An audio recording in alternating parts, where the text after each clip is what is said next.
So we are less than 3 weeks away until the release of the PS5, the Xbox Series X, and the Series S.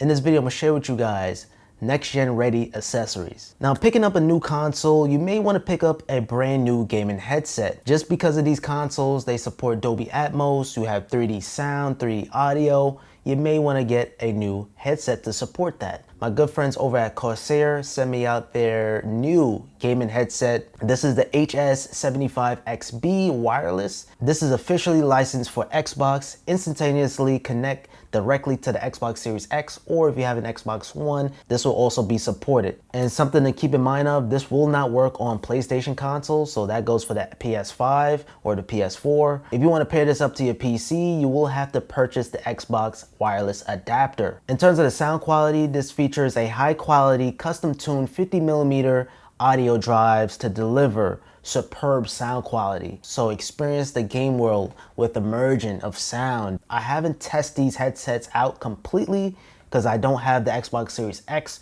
and I don't have a gaming PC. I only have Mac. Don't kill me in the comments. So once the Xbox Series X and the S comes into the studio, I'll be able to test out these headsets and I'll make a follow-up video just to let you guys know. And if it's really all that good, I'll be sure to feature it on my best gaming headsets part 3, which you guys seem to love. Now the microphone is fully detachable, definitely comfortable, soft air cushions, not too heavy on your head.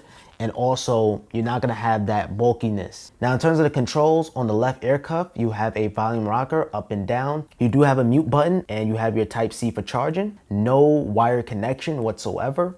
And on the right cuff, you have your game audio and you have your game chat. And last but not least, you do have that power button. And in terms of that wireless connection, you can go up to 30 feet. And in terms of the battery life, this lasts up to 20 hours. And also, I'm proud to say that the cables are braided. You guys know I love braided cables. Now these cost $150. I'll throw a link in the description. Now if you're on PlayStation, you might want to pick up the Pulse 3D headset.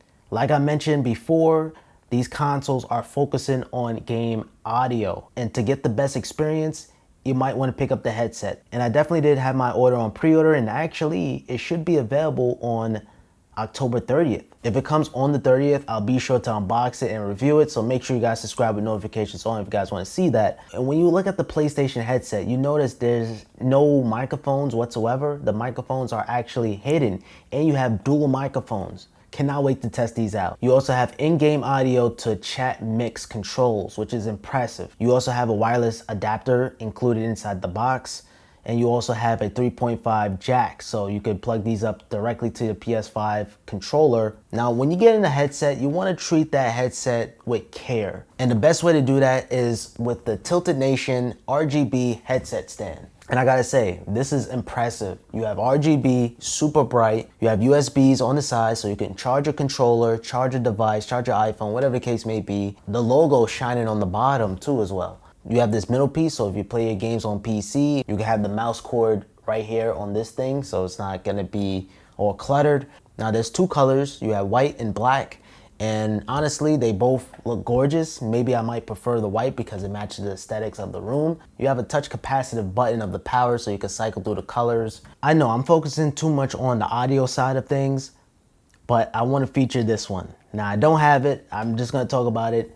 I purchased the SubPac X1 and I cannot wait for this product to come in. But the SubPac is basically a backpack subwoofer.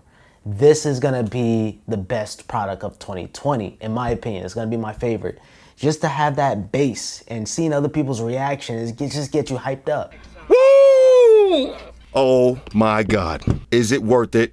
The answer is yes. All right, on a scale of 1 to 10, buy this immediately.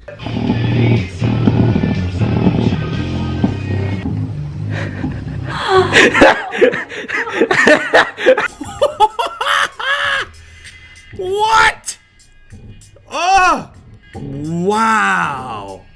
And really think about it. If you combine the X1 and the HS75 or the Pulse 3D headset, you're gonna feel like you're in a different world. So definitely stay tuned for the SubPac X1 review. Now, when you're picking up a next-gen console, you may wanna upgrade your TV to 4K. If you still have that 1080p TV, now is probably your time to upgrade to 4K. It's not necessary to get HDMI 2.1 in my opinion, but if you have the money to spend, I guess so, you can go with the LG OLED. you're gonna be just fine with 4K, HDR. You're gonna see the difference. And honestly, it's gonna be a first time for me because I never gamed in 4K before. But right now, my setup, I have the PS4, the standard one, OG.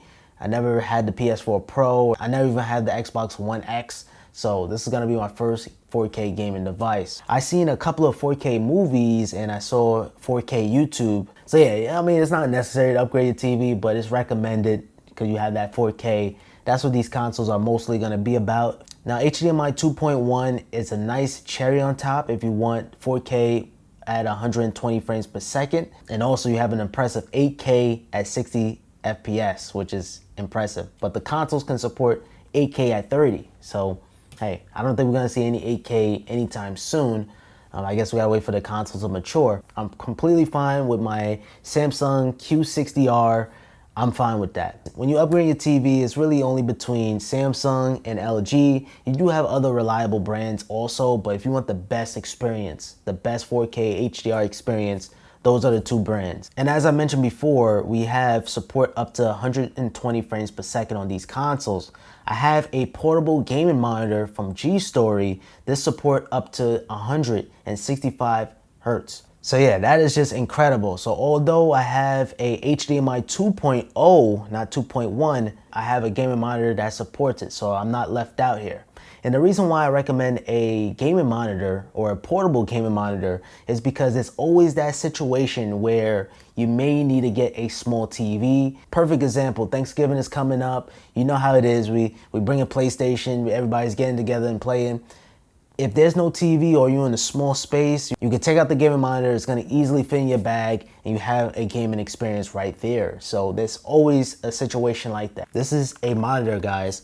165 frames per second supported. Also, you have a 1 millisecond response time and you have an IPS display. You do have Type-C connection, you have FreeSync, you have all the bells and whistles of a gaming monitor right here.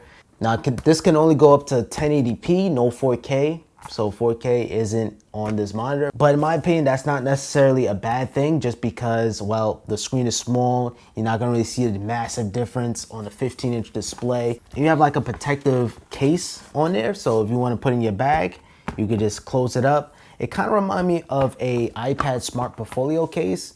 And mind you, with this monitor, you can power it through any power bank. So in this case, you have USB-C. So yeah, you can power this thing anywhere, no outlets needed, and you're good to go. Those are all the accessories that I have to prepare myself for the next gen consoles. If you guys did enjoy this video, I appreciate it with a thumbs up. Make sure you guys subscribe with notifications on. Help me reach to 100,000 subscribers. We're getting so close, guys.